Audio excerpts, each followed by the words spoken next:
गोपिका जीवनस्मरणं गोविंदा गोविंदा। सद्गुरु विठल दास महाराज की जय। సాక్షాత్ వైకుంఠవాసి అయిన పృథు మహారాజా తాను ఇలా వానప్రస్థం వెళ్ళేదానికి ముందు తన పుత్రుల దగ్గర రాజ్యాన్ని అప్పగించి వెళ్ళారు. దాంట్లో ప్రధానుడైన విజితాశ్వుడు తాను రాజ్య పరిపాలన చేస్తున్నాడు. తనకు 4 తమ్ముళ్ళు. ఆ తమ్ముళ్ళ పైన ఆయనకు ఆశ ఎక్కువ కాబట్టి ఆ తమ్ముళ్ళకి ఏం చేసినారంటే వీళ్ళకు కూడా రాజ్యం లేకుండా ఉండకూడదు. అందుకోసం ఆయన ఏం చేసినారంటే 4 దిక్కులు ఉన్నాయి కదా, ఆ 4 దిక్కుల్ని 4 తమ్ముళ్ళకి ఇచ్చినారంట. ఒక్కొక్కరికి ఒక్కొక్క దిక్కుని ఇచ్చి ఈ భూమి ఎంతవరకు ఉందో అది నీ సొంతం, నువ్వు దాంట్లో రాజ్య పరిపాలన చేసుకో అంటూ ఆ తమ్ముళ్ళ పైన ఆశ ఎక్కువ. అందుకోసం ఆ 4 తమ్ముళ్ళకి 4 దిక్కులని ప్రసాదించారంట ఆ విజితాశుడు. ఆ విజితాశుడు శిఖండి అనే ఒక అమ్మాయిని పెళ్లి చేసుకొని ఆ విజితాశుని శిఖండికి 3 కొడుకులు పుడుతున్నారు. పావకన్ పవమానన్ అంటూ 3. వీళ్ళెవరంటే వశిష్ఠ శాపం వల్ల వీళ్ళు ముందు నశించిపోయారంట. మళ్ళీ వీళ్ళు ఇప్పుడు ఈ విజితాశునికి కొడుకులుగా పుట్టారు. అంతేకాకుండా విజితాశుడు ఏం చేసినాడంటే ఇంద్రుడితో సఖ్యం చేసుకొని ఇంద్రుడి దగ్గర నుంచి అంతర్ధానం అనే ఒక విద్యను తెలుసుకున్నాడు. అందువల్లే ఆయనకు అంతర్ధానం అనే ఒక పేరు కూడా వచ్చింది. ఈ అంతర్ధానం అనే పేరు వచ్చిన తర్వాత ఆయన నభస్వతి అనే ఒక అమ్మాయిని పెళ్లి చేసుకున్నారు. ఆ అంతర్ధానికి నభస్వతికి హవిర్ధానుడు అనే ఒక పుత్రుడు పుట్టాడు. ఆ హవిర్ధానుడు పరమభాగవతోత్తముడు. అతను కూడా తన కులకూటస్థుల్లాగా యాగయజ్ఞములు చేశారు. ఆ యాగయజ్ఞంలో అప్పుడు కూడా వచ్చి ఇంద్రుడు అశ్వమేధ యాగంలో ఆ అశ్వాన్ని గుర్రాన్ని ఇలా తీసుకెళ్ళిపోయాడంట. అప్పుడు వెళ్ళిన తర్వాత అతను పెద్దగా కోపించుకోలేదంట. ఇది ఇంద్రుడి యొక్క పని, ఆ ఇంద్రుడిని మార్చలేము అంటూ కోపించకుండా మళ్ళీ ఆ అశ్వాన్ని తీసుకొచ్చి జయప్రదంగా ఆ యాగాన్ని పూర్తి చేశారంట ఆ హవిర్ధాని. తర్వాత భగవద్భక్తితో భగవంతుని యొక్క సాయుధ్యాన్ని చేరుకున్నారు ఆ హవిర్ధానుడు అనే మహాత్ముడు. ఆ హవిర్ధానుడికి హవిర్ధాని అనే ఒక కుమార్తె కూతురు. ఆ హవిర్ధానికి బర్హిషదుడు అని మొదలైన 6 కొడుకులు పుట్టారు.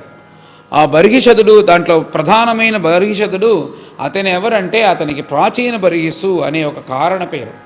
ఎందుకంటే ఆ బర్హిషదుడికి ఈ కర్మకాండంలో ఎక్కువ ఆశ.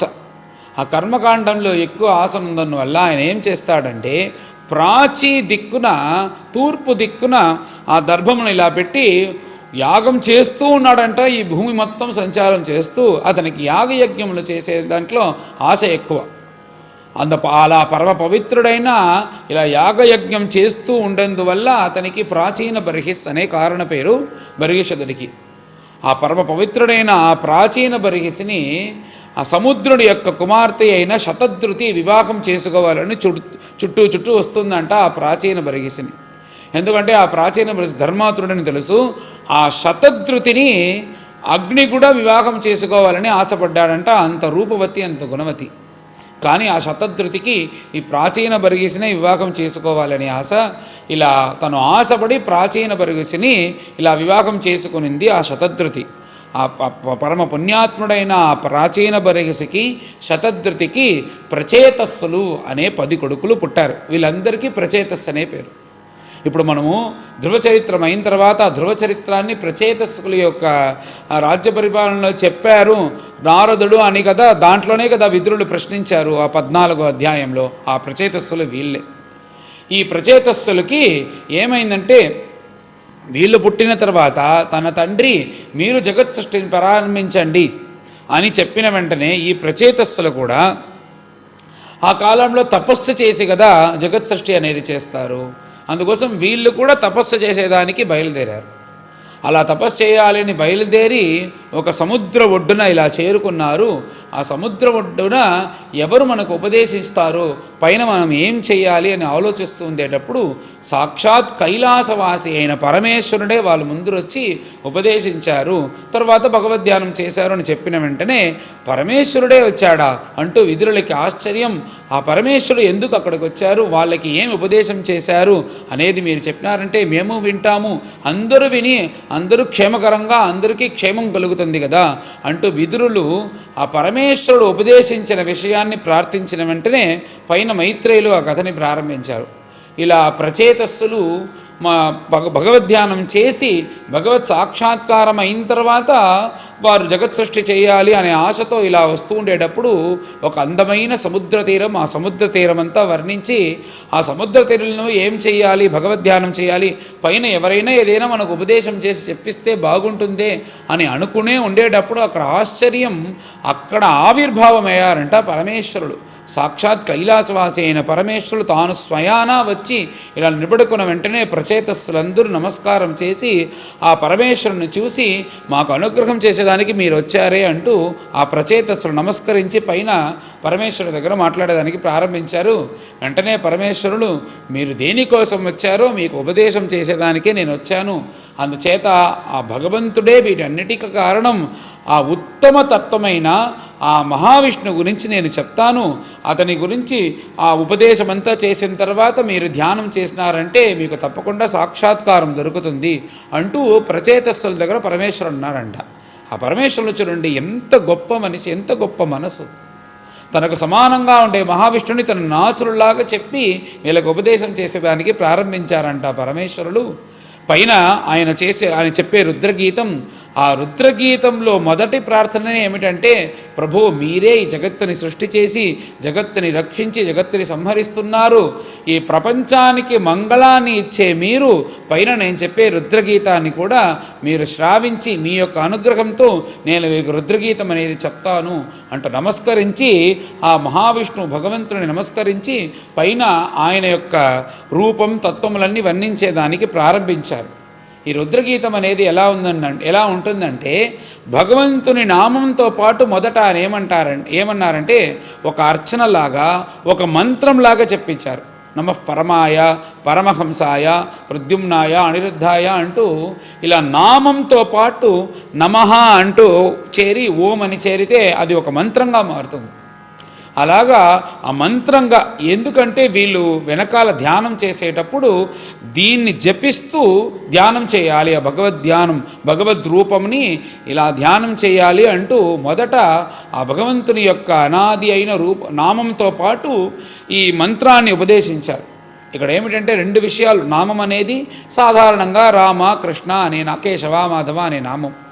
అన్ని నామములకి కొన్ని నామములకైతే అది గుణపరంగా ఉంటుంది. ఇప్పుడు శరణాగత వత్సల అంటే అది కూడా నామం, కానీ అది గుణపరం ఏమిటంటే శరణాగత వత్సల అంటే శరణాగతి చేసిన వాళ్ళని రక్షిస్తాడు, దీనదయాళు అంటే దీనులన్నీ కాపాడుతాడు అంటూ ఇలా గుణపరంగా కొన్ని నామాలు ఉంటాయి. వీటన్నిటినీ కలిపి ఒక పెద్ద ఇదిగా దండిగా శ్లోకముల్లో మొదట ఈ నామములకు చేర్చి మంత్రంలాగా దీన్ని జపించేదానికి మొదట పరమేశ్వరుడు ఉపదేశించారు.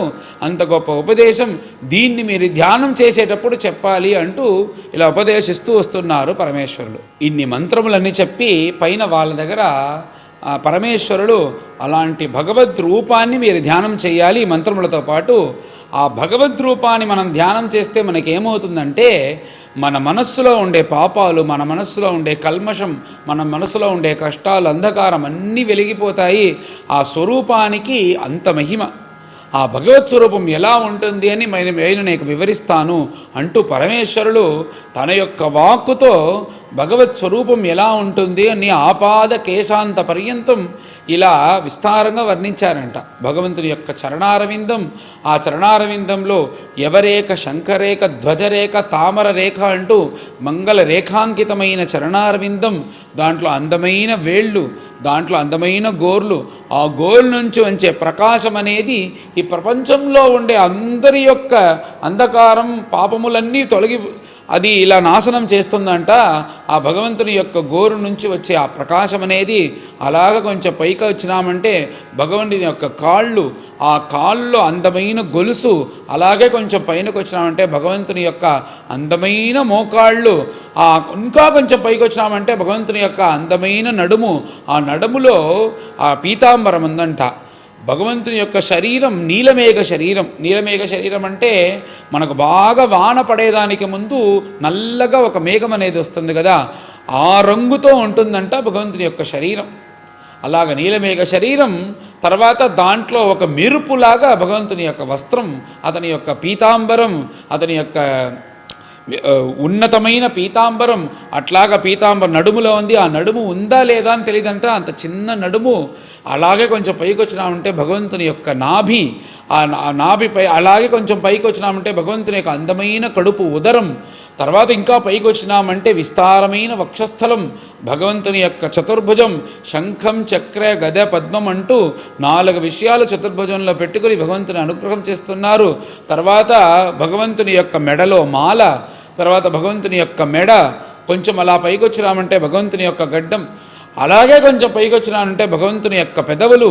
భగవంతుని యొక్క ఆ పెదవులు అనేది మందహాసంతో ఉందంట. ఆ మందహాసంతో ఉండేటప్పుడు భగవంతుని యొక్క పళ్ళు, ఆ పళ్ళు నుంచి వచ్చే ప్రకాశం మన మనస్సుకి ఆనందకరంగా ఉంటుంది.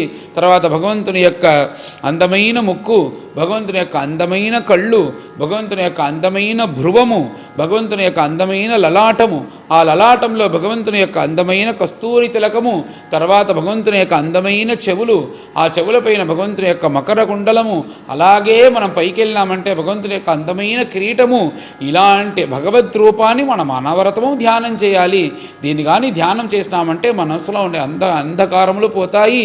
ఈ భగవద్ రూపమే వచ్చి మనకు అన్ని క్షేమము ఇస్తుంది. అలాంటి గొప్ప ఈ భగవద్ రూపాన్ని ఈ మంత్రములతో పాటు మీరు ధ్యానం చేయాలి అంటూ ఈ భగవద్ రూప మహిమను వాళ్ళకు ఉపదేశం చేశారు పరమేశ్వరులు. నాయనా, మనకు ఈ భగవద్ధ్యానమే వచ్చి అన్ని శాస్త్రములు కలిసి మనకు చెప్పిన విషయం ఈ భగవద్ధ్యానమే మనం అనవరతము చెయ్యాలి అంటూ. ఆలోడ్యే సర్వశాస్త్రాన్ని విచారించ పునఃపునః ఇదం ఏకం సునిష్పన్నం ధ్యేయో నారాయణ సదా అంటూ సదా నారాయణ్ణి ధ్యానించాలి. అదే అన్ని శాస్త్రములు చెప్తుంది. అన్ని శాస్త్రములు కలిసి ఏది గొప్పది ఏది గొప్పది అని ఒక కాన్ఫరెన్స్ పెట్టిందంట.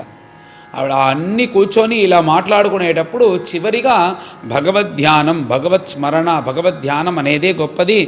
ఆ భగవద్ధ్యానం కోసం అంగంగానే మనం చేసే భజన, మనం వినే కథలు, మనం చదివే పారాయణం, మనం గుడికి వెళ్ళేది, వీటన్నిటికీ దానికి ఒక ముఖ్య కారణం ఏమిటంటే భగవంతుని మనం అనవరతము మనస్సులో ధ్యానం చేయాలి. అదే దీని ముఖ్య కారణం అంటూ భగవద్ధ్యాన మహిమంతా చెప్పి ఇలాంటి భగవంతుని మనం ధ్యానం చేయాలి అని చెప్తున్నారు. ఇలా కానీ భగవంతుని మనం ధ్యానం చేసేదానికి ప్రారంభించామంటే భగవంతుని యొక్క చరణారవిందంలో మనకు భక్తి అనేది పుడుతుంది.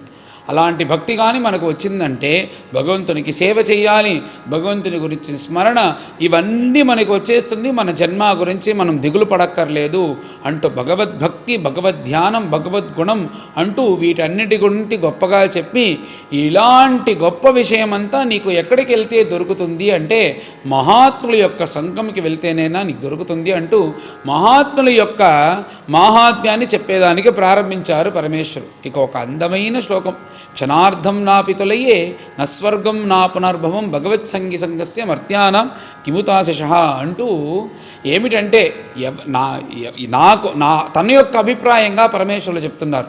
నా దగ్గర ఎవరైనా వచ్చి నీకు సత్సంగం ఇస్తాను, సత్సంగం అనే మహాత్ముల యొక్క సంఘాన్ని నీకు ఒక అరక్షణం నీకు ఇస్తాను, అది నీకు చేతిలో పెడతాను, ఇది కావాలా, లేకపోతే నీకు స్వర్గం వైకుంఠం పర్యంతం ఇస్తాను, ఇది కావాలా అని అడిగితే నాకు స్వర్గము వద్దు, వైకుంఠము వద్దు, ఆ మహాత్ముల యొక్క సంఘంలో ఆరక్షణం నాకు ఇస్తే చాలు అని నేను దాన్నే ప్రార్థిస్తాను. ఎందుకంటే సత్సంగం యొక్క మహిమ నాకు తెలుసు. అలాంటి మహాత్ములే మనకు భగవంతుని తెచ్చి మన చేతిలో పెడతారు.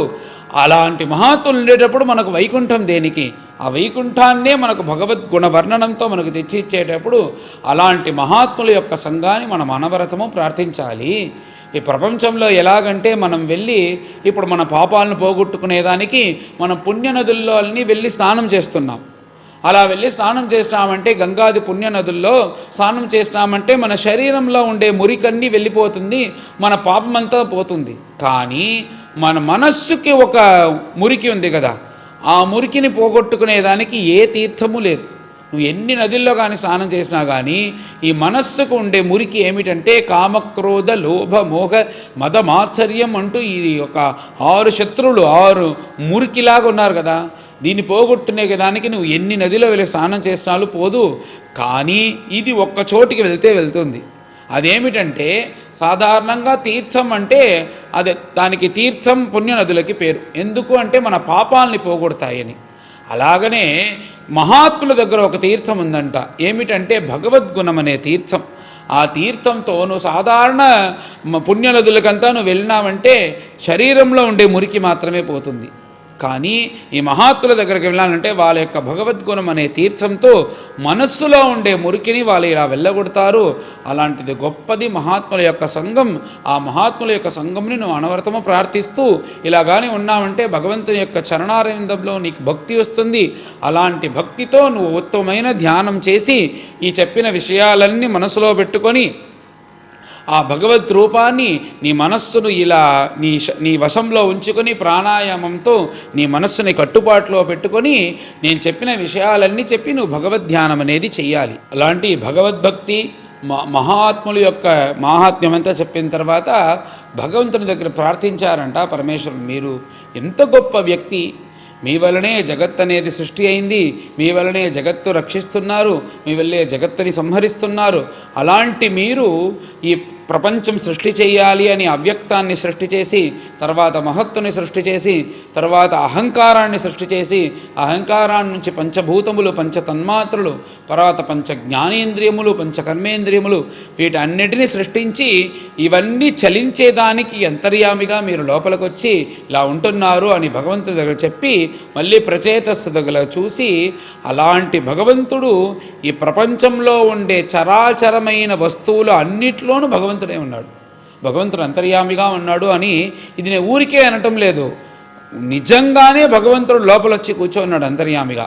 అలాగ భగవంతుడు కానీ బయటకు వెళ్ళిపోయినాడంటే ఆ భగవంతుడు అనే ప్రాణం అనేది బయటకు వెళ్ళిందంటే దానికి మళ్ళీ అది గోవిందో గోపాలని పిల్లలు దాని శవం అంటారు. అలాగా అది శవంగా అయిపోతుంది. భగవంతుడు ఉంటేనే అది శివంగా ఉంటుంది, భగవంతుడు లేకపోతే అది శవంగా అయిపోతుంది. అలాంటి భగవంతుడు అందరూ అంతర్యామిగా ఉండి ఇలా భగవంతుడు ఉంటున్నాడు.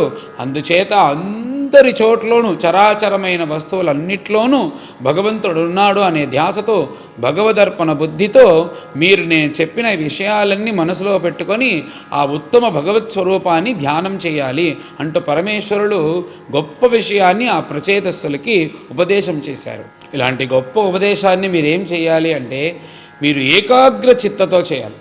ఇలా దేన్నో ఇలా తలుచుకుంటూ చేయకూడదు. నేను చెప్పిన ఆ మంత్రములన్నీ కలిపి ఈ భగవత్ స్వరూపాన్ని ఏకాగ్ర చిత్తతో కానీ మీరు ధ్యానం చేస్తున్నారంటే భగవంతుడు మీకు వచ్చి అనుగ్రహం చేస్తాడు అనే గొప్ప ఈ రుద్రగీతాన్ని చెప్పి పైన మీరు ఇది గురించి ధ్యానం చేయండి అంటే వాళ్ళకు అనుగ్రహించారు. ఈ యొక్క తత్వం నేను మీకు చెప్పినాను కదా, ఇది వచ్చి ఎవరంటే మీ కులకూటస్థుడైన బ్రహ్మదేవుడు ముందు ప్రజాపతులకు కూర్చోబెట్టి ఈ తత్వాన్ని ఒక సమయం ఉపదేశం చేశారు. అప్పుడు నేను కూడా విన్నాను. ఆ తత్వం అనేది అప్పుడు నేను విన్నదే ఇప్పుడు మీకు చెప్పాను. అందుచేత ఇది చెప్పింది ఎవరో కాదు, మీ కులకూటస్థుడైన సాక్షాత్ బ్రహ్మదేవులే ఉపదేశించారు. అలాంటి గొప్ప ఉపదేశం మీరేం చెయ్యాలంటే తదేక ధ్యానంగా నేను చెప్పిన మంత్రాలన్నీ చదువుకుంటూ ఈ భగవద్ రూపం అనే ఈ అఖండమైన ఆ భగవత్ స్వరూపాన్ని అలాగా అందంగా ఉండే ఆ భగవద్ రూపాన్ని మీరు ఏకాగ్ర చిత్తతో మీరు మనస్సులో ధ్యానం చేస్తూ ఇలా మీరు ఈ మంత్ర జపం చేసినారంటే అతి శీఘ్రంలో భగవంతుడు వచ్చి మీకు అనుగ్రహం చేస్తాడు అంటూ పరమేశ్వరులు చెప్పి దానికి పైన ఈ రుద్రగీతానికి ఫలశ్రుతి. ఎవరైతే తెల్లవారు లేచి ఈ రుద్రగీతాన్ని చదువుతారో వాళ్ళు ఈ కర్మబంధం నుంచి విముక్తి చెందుతారు. ఎందుకంటే ఈ కర్మనే కదా మనల్ని ఇలా నడుపుకుంటూ వెళ్తుంది. మనం జీవించడం, మరణించడం, మన మంచి చెడులు, పుణ్యపాపములు వీటన్నిటికీ కారణం ఈ కర్మం. ఈ కర్మం నుంచి మనం కానీ బయటికి రావాలంటే ఏమీ దానికి సాధన లేదు. కానీ పరమేశ్వరుడు కృపతో ఏమన్నారంటే ఈ కర్మం నుంచి మనం విడుపడాలి, ఈ కర్మం నుంచి బయటికి రావాలి, ఈ కర్మం నుంచి మనకు బంధనం మోచనం కావాలి అంటే ఈ రుద్రగీతాన్ని ఎవరైతే తెల్లవారు లేచి ఆ రుద్రగీతాన్ని పారాయణం చేస్తారో వాళ్ళు ఈ కర్మం బంధనం నుంచి విముక్తి చెందుతారు, మోక్షం చెందుతారు అని దీని యొక్క ఫలశ్రుతిని చెప్పి ఈ అధ్యాయాన్ని పూర్తి చేసి పైన మీరు ధ్యానం చేయండి అంటూ వాళ్ళకి అనుగ్రహం చేసి పరమేశ్వరు అక్కడి నుంచి బయలుదేరారు. అదే ఈ రుద్రగీతం. పైన అందరం కలిసి పారాయణం చేస్తాం. అథ చతుర్వింశోऽధ్యాయః मैत्रेय उवाच विजिताश्वो धीराजासीत् पृथुपुत्रः पृथुश्रवाः येवीयोभ्यः अददात् काष्ठा भ्रातृभ्यः भ्रातृवत्सलः हर्यक्षाय आदिशत् प्राचीं धूम्रकेशाय दक्षिणां प्रतीचीं वृकसंज्ञाय तुर्यां द्रविणसे विभुः अन्तर्धानगतिं शक्रात् लब्धान्तर्धानसंज्ञितः अपत्यत्रयमाधत्त शिखण्डिन्यां सुसम्मतं पावकः पवमानश्च शुचिरिति अग्नयः पुरा वसिष्ठशापात् उत्पन्नाः पुनर्योगगतिं गताः अन्तर्धानो नभस्वत्यां हविर्धानम् अविन्दता य इन्द्रम् अश्वहर्तारं विद्वानपि न जग्निवान् राज्ञां वृत्तिं करादान दण्डशुक्लादिदारुणां मन्यमानो दीर्घसत्र व्याजेन विससर्जः तत्रापि हंसं पुरुषं परम् आत्मानमात्मदृक् यजन् तल्लोकतामाप कुशलेन समाधिना हविर्धानात् हविर्धानी विदुरासूत षट्सुतान् बर्हिषदं गयं शुक्लं कृष्णं सत्यं जितव्रतं बर्हिषत् सुमहाभागः हाविर्धानिः प्रजापतिः क्रियाकाण्डेषु निष्णातः योगेषु च कुरुद्वः यस्येदं देवयजनम् अनुयज्ञं वितन्वतः प्राचीनाग्रैः कुशैः आसीत् आस्तृतं वसुधातलं सामुद्रीं देवदेवोक्ताम् उपयेमे शतद्रुतिं यां वीक्ष्य चारुसर्वाङ्गीं किशोरीं सुष्ट्वलङ्कृतां परिक्रमन्तीं उद्वाहे चकमे अग्निः शुकीमिव विबुधासुरगन्धर्व मुनिसिद्धनरोरगाः विजिताः सूर्यया दिक्षु क्वणयन्त्यैव नूपुरैः प्राचीनबर्हिषः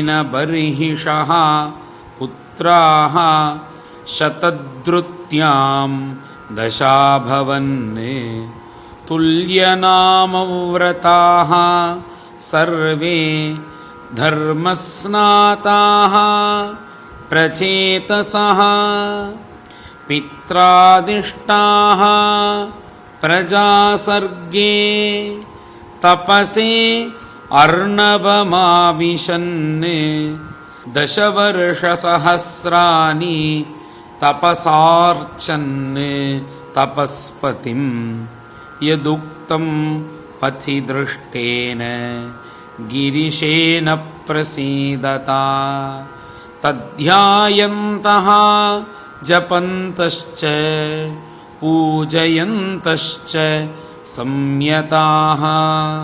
विदुरौवाच प्रचेतसां गिरित्रेण यथा आसीत् पथि संगमः यदुताः हरः प्रीतः तन्नो ब्रह्मन् वदार्थवत् संगमः खलु विप्रर्षे शिवेनेह शरीरिणां दुर्लभो मुनयो दद्युः असंगात् यमभीप्सितम् आत्मारामोऽपि यस्त्वस्य लोककल्पस्य राधसे शक्त्या युक्तः विचरति घोरया भगवान् भवः। मैत्रेय उवाच प्रचेतसः पितुर्वाक्यं शिरसा आदाय साधवः दिशं प्रतीचिं प्रययुः तपसी आदृतचेतसः समुद्रम् उपविस्तीर्णम् अपश्यन् सुमहत्सरः महन्मन इव स्वच्छं प्रसन्न सलिलाशयं नीलरक्तोत्पलाम्भोज कल्हारेन्दीवराकरं हंससारस चक्राह्व कारण्डवनिकूजितं मत्तभ्रमर सौस्वर्य हृष्टरोमलताङ्घ्रिपं पद्मकोशरजो दिक्षु विक्षिपत् पवनोत्सवं तत्र गान्धर्वम् आकर्ण्य दिव्यमार्गमनोहरं विसिस्म्यो राजपुत्रास्ते मृदङ्गपणवाद्यनो तर्ह्येव सरसः तस्मात् निष्क्रामन्तं सहानुगम् उपगीयमानम् अमर प्रवरं विबुधानुगैः तप्तहेमनिकायाभं शितिकण्ठं त्रिलोचनं प्रसादसुमुखं वीक्ष्य प्रणेमुः जातकौतुकाः सतान् प्रपन्नार्तिहरः भगवान् धर्मवत्सलः धर्मज्ञान् शीलसम्पन्नान् प्रीतः प्रीतान् उवाचः।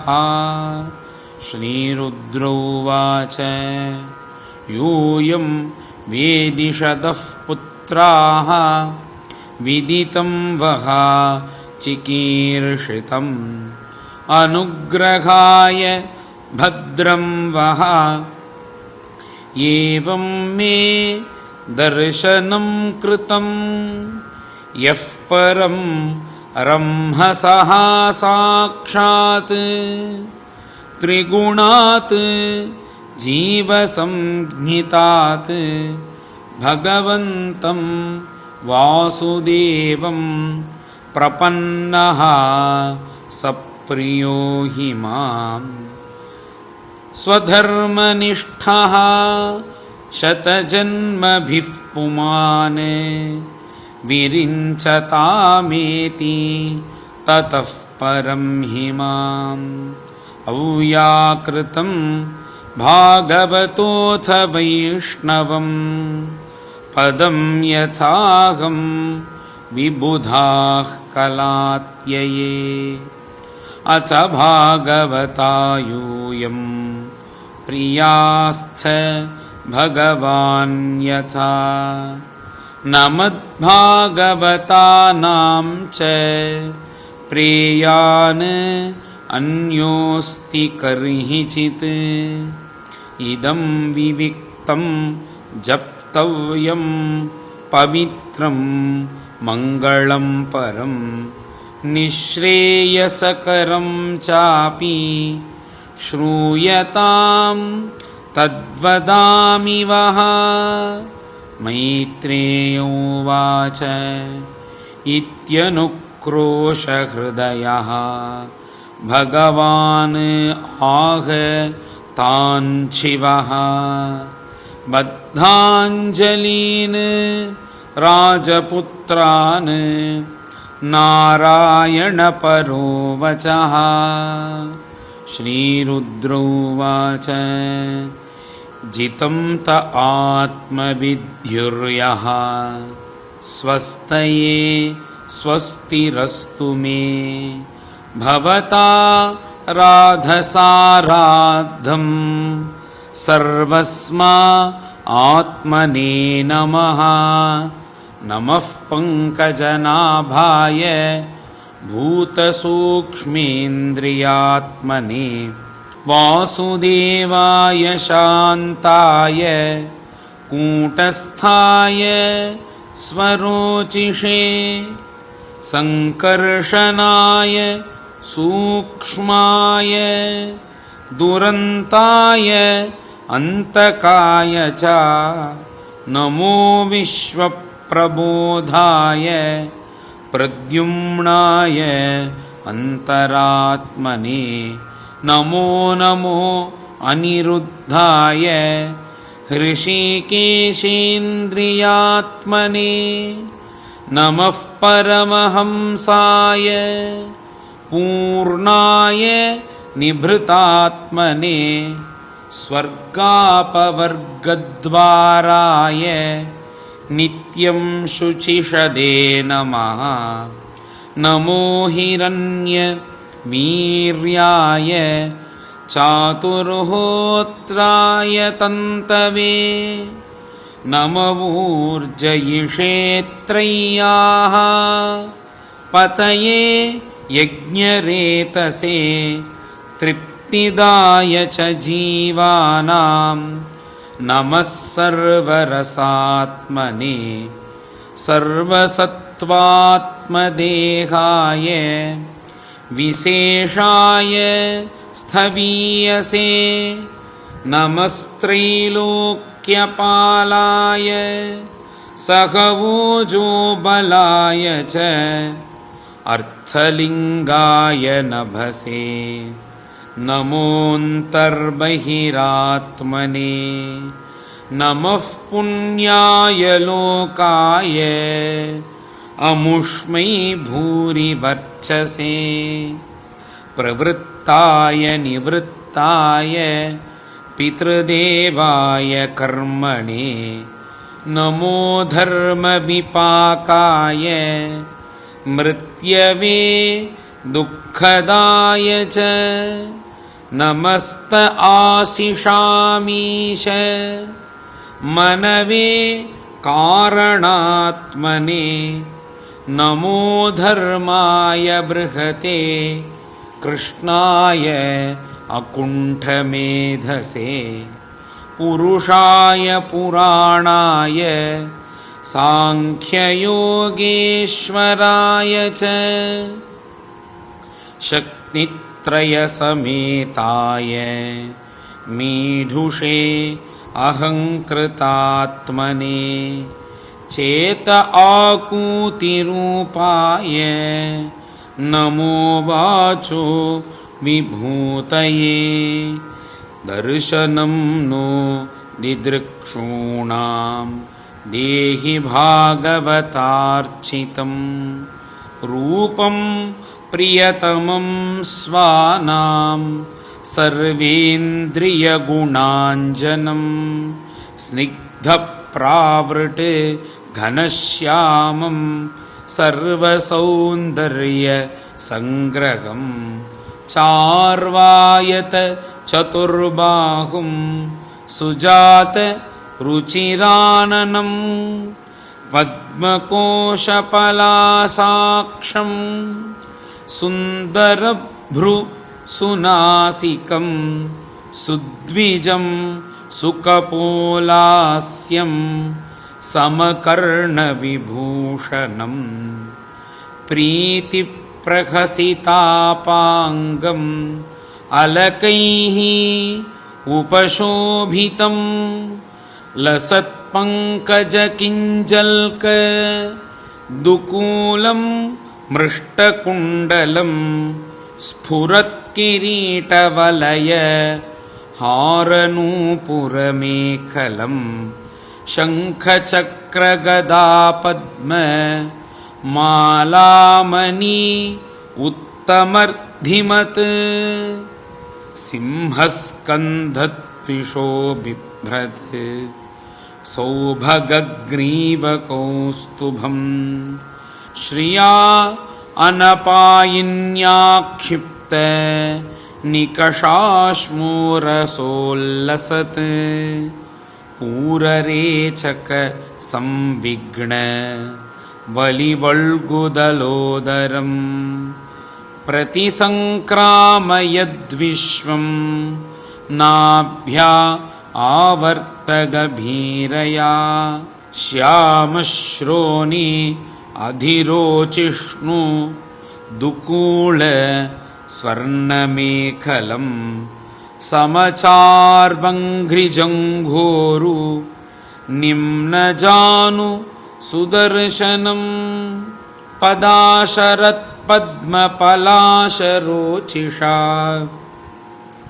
नखद्युभिः नोऽन्तरघं विधुन्वता प्रदर्शय स्वीयमपास्तसाध्वसं पदं गुरोः मार्गगुरुस्तमोजुषाम् एतद्रूपम् अनुध्येयम् आत्मशुद्धिम् अभीप्सतां यद्भक्तियोगः अभयदः स्वधर्मम् अनुतिष्ठतां भवान् भक्तिमतालभ्यः दुर्लभः सर्वदेहिनां स्वाराज्यस्यापि अभिमतः एकान्तेन आत्मवित् गतिः तं दुराराध्यम् आराध्य सतामपि दुरापया एकान्तभक्त्या को वाञ्छेत् पादमूलं विना बहिः यत्र निर्विष्टमरणं कृतान्तो नाभिमन्यते विश्वं विध्वंसयन् वीर्य शौर्यविस्फूर्जितभ्रुवा क्षणार्धेनापि तुलये न स्वर्गं नापुनर्भवं भगवत्सङ्गिसङ्गस्य मर्त्यानां किमुताशिषः अथानघाङ्घ्रेः तव कीर्तितीर्थयोः अन्तर्बहिः स्नानविधूतपाप्मनां भूतेषु अनुक्रोश सुसत्त्वशीलिनां स्यात्सङ्गमो अनुग्रह एष नस्तवा न यस्य चित्तं बहिरर्थविभ्रमं तमो गुहायां च विशुद्धमाविशत् यद्भक्तियोगानुगृहीतमञ्जसा मुनिर्विचष्टे ननु तत्र ते गतिं यत्रेदं व्यज्यते विश्वं विश्वस्मिन् अवभाति यत् तत्त्वं ब्रह्म परं ज्योतिः आकाशमिव विस्तृतं यो माययेदं पुरुरूपया सृजते बिभर्ति भूयः क्षपयत्यविक्रियः यद्भेदबुद्धिः सदिवात्मदुःस्थया तमात्मतन्त्रं भगवन् प्रतीमहि क्रियाकलापैः इदमेव योगिनः श्रद्धान्विताः साधु यजन्ति सिद्धये भूतेन्द्रियान्तः करणोपलक्षितं वेदे च तन्त्रे च त एव कोविदाः त्वमेक आद्यः पुरुषः सुप्तशक्तिः तया रजः सत्त्वतमो विभिद्यते महानहं खं मरुदग्निवार्धराः सुरर्षयो भूतगणा इदं यतः सृष्टं स्वशक्येदम् अनुप्रविष्टः चतुर्विधं पुरम् आत्मांशकेन अथो विदुस्तं पुरुषं सन्तमन्तः भुङ्क्ते ऋषिकैः मधुसारगम्यः स एष लोकान् अतिचण्डवेगः विकर्षसि त्वं खलु कालयानः भूतानि भूतैः अनुमेयतत्त्वः घनावलीः वायुरिवाविषह्यः प्रमत्तमुच्चैः इति कृत्य चिन्तया प्रवृद्धलोभं विषयेषु लालसं त्वमप्रमत्तः सहसाभिपद्यसे क्षुल्लेलिहानो अहिरिवाखुम् अन्तकः कस्त्वत्पदाब्जं विजहाति पण्डितः यस्ते अवमानव्यवमानकेतनः विशङ्कया अस्मत् गुरुरर्चति स्म यत् विनोपपत्तिं मनवश्चतुर्दशा अथ त्वमसि नो ब्रह्मन् परमात्मन् विपश्चितां विश्वं रुद्रभयध्वस्तम् अकुतश्चित् भयागतिः इदं जपत भद्रं वः विशुद्धाः नृपनन्दनाः स्वधर्मम् अनुतिष्ठन्तः भगवती अर्पिताशयाः तमेव आत्मानमात्मस्थं सर्वभूतेषु अवस्थितं पूजयध्वं गृह्णन्तश्च ध्यायन्तः चासकृद्धरिं योगादेशम् उपासाद्य धारयन्तु मुनिव्रताः समाहितधियः सर्वे एतदभ्यसतादृताः इदमाह पुरास्माकं भगवान् विश्वसृक्पतिः भृग्वादीनाम् आत्मजानां सिसृक्षुः संसिसृक्षताम् ते वयं नोदिताः सर्वे प्रजासर्गे प्रजेश्वराः अनेन ध्वस्ततमसः सुसृक्ष्मो विविधाः प्रजाः अचेदं नित्यदायुक्तः जपन् अवहितः पुमान् अचिरात् श्रेय आप्नोति वासुदेवपरायणः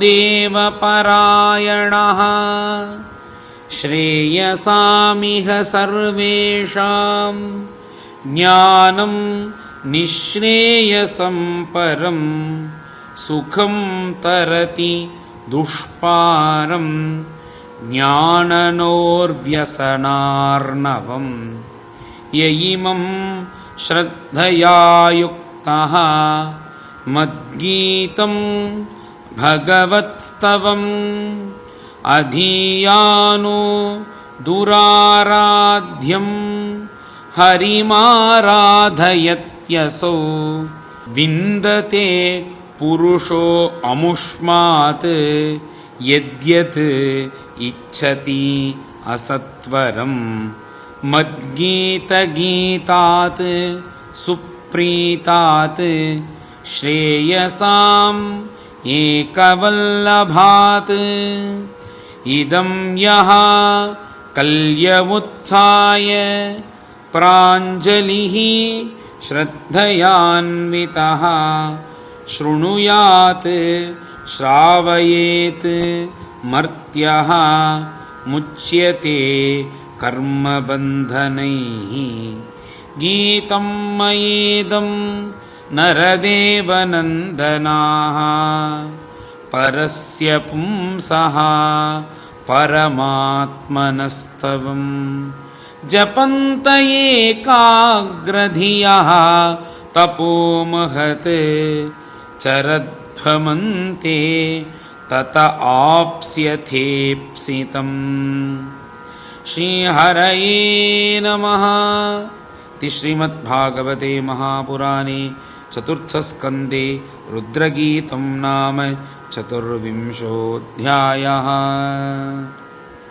गोपिका जीवनस्मरणं गोविन्द गोविन्द। सद्गुरु विठ्ठलदास महाराज की जय।